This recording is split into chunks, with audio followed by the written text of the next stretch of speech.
श्रीराम समर्थ. समर्थांनी एक सुंदर असा बोध आपल्यासाठी प्राप्त करून दिलेला आहे. लीनता आणि विनयशीलता या धार्मिकतेच्या दोन शाखा आहेत.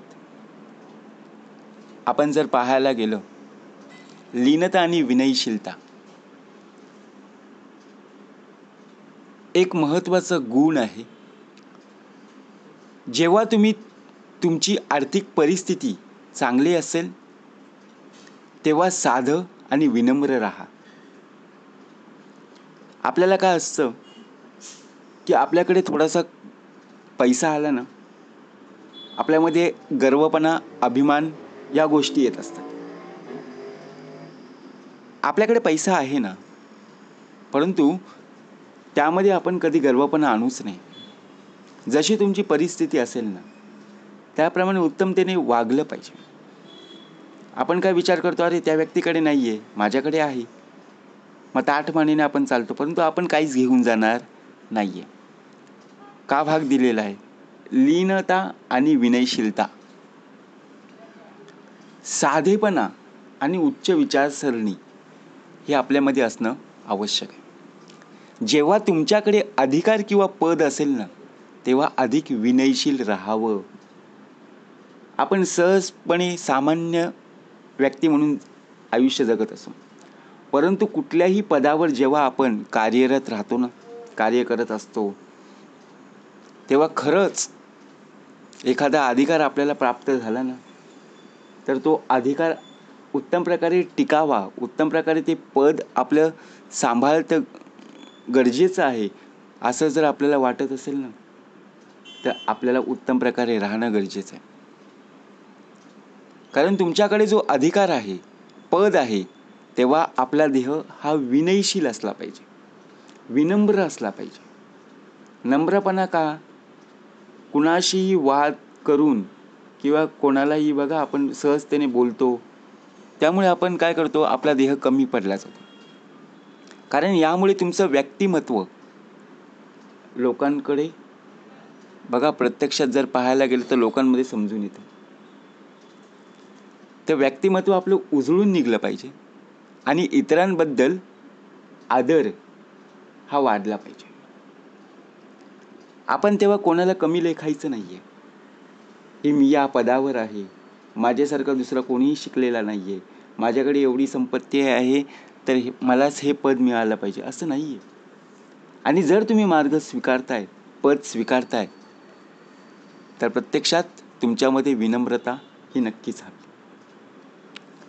आता विनयशीलता म्हणजे स्वतःला कमी लेखणं नव्हे, तर आपल्याजवळ असलेल्या गोष्टींवर आणि पदांवर गर्व न बाळगता नम्र राहणे. सर्वात सोपं समर्थाने आपल्याला प्राप्त करून दिलेलं आहे. स्वतःला कमी का लेखायचं? विचार कर. आपला देह सुद्धा उत्तमच आहे ना, परमेश्वराने दिलेला आहे ना, मग आपण का कमी लेखायचं? पण आपल्याजवळ असणाऱ्या ज्या गोष्टी आहेत ना किंवा पद आहे, त्यावर कधी गर्व बाळगायचा नाही. जीवनात, आयुष्यात नम्रपणा टिकून राहणं, नम्रपणे बोलणं हे महत्त्वाचं. जेव्हा तुमच्याकडे पैसा, पद किंवा अधिकार असतो, तेव्हा शांत राहणं गरजेचं. आपला देह शांत आहे का?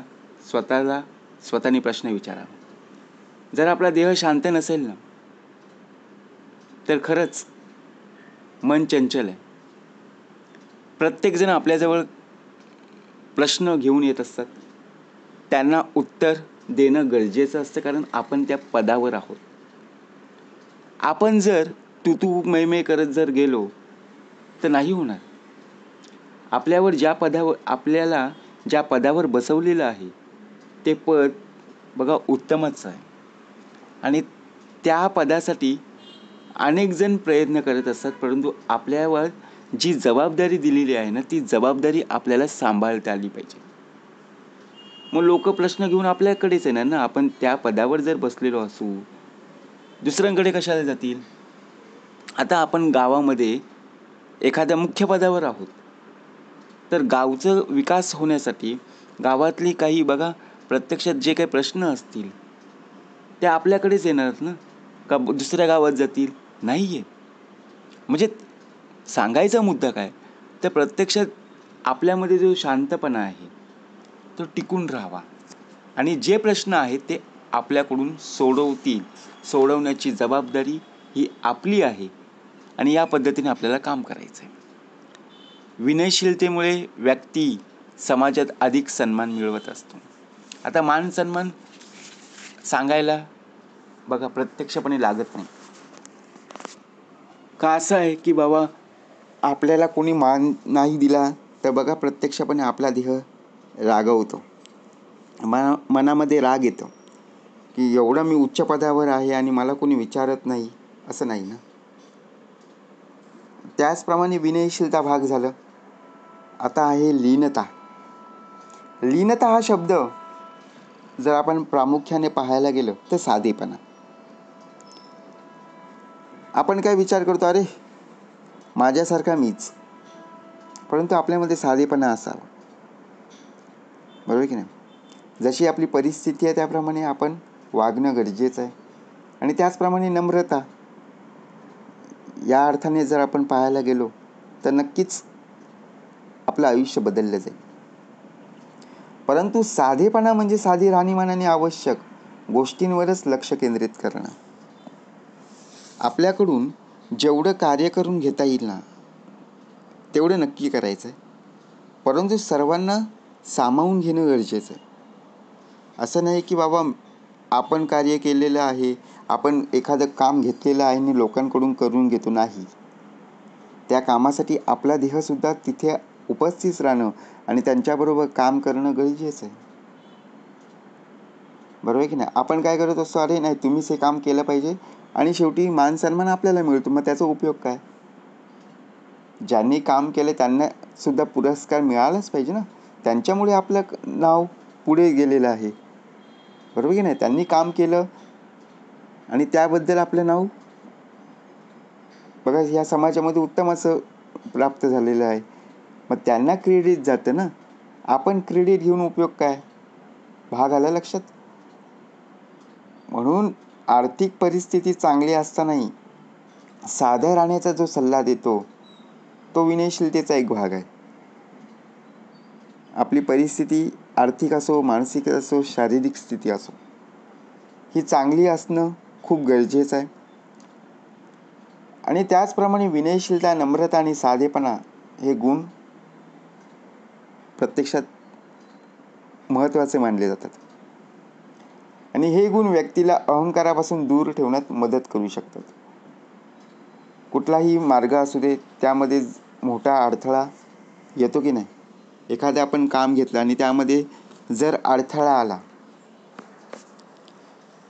लोकांचे प्रश्न असतात त्यावेळी अडथळे येतात की आता कसं करायचं. जर आपण सर्वांना सामावून सर्वांचं बघा ऐकून जर आपण विचार केला तर नक्कीच प्रश्न सुटले जातील. जर आपण फक्त एवढंच विचार केला की मी मुख्य पदावर आहे, मी सांगेन ती पूर्व दिशा, नाही, असं होऊच शकत नाही. कारण तेव्हा लोकांचा सुद्धा विरोध होणं स्वाभाविकच आहे. सर्वांची मतं जाणून जर आपण घेतलं, आपल्यामध्ये सुद्धा नम्रपणा, आपल्यामध्ये सुद्धा विनयशीलता जर असेल ना, तर नक्कीच कुठलाही प्रश्न जरी असेल तरी सर्वजण सोबत घेऊन ते प्रश्न सोडवतील.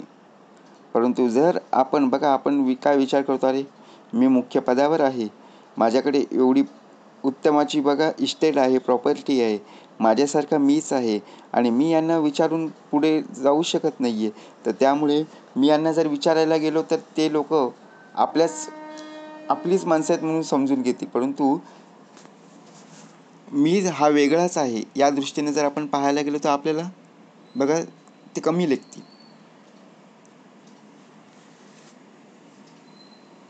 म्हणून समर्थ म्हणाले, कुठल्याही कामामध्ये आपला देह हा नम्रतेने असणं गरजेचं आहे. लीनता आणि विनयशीलता बघा प्रत्यक्षात जो भाग दिलेला आहे, या दोन नाहीत तर एकच आहे, परंतु समजून घेणं खूप गरजेचं आहे आणि तेच महत्त्वाचं आहे. दोन्ही गुण जर आपल्यामध्ये असतील ना तर आपलं आयुष्य, आपला प्रवास हा उत्तमाचा होईल.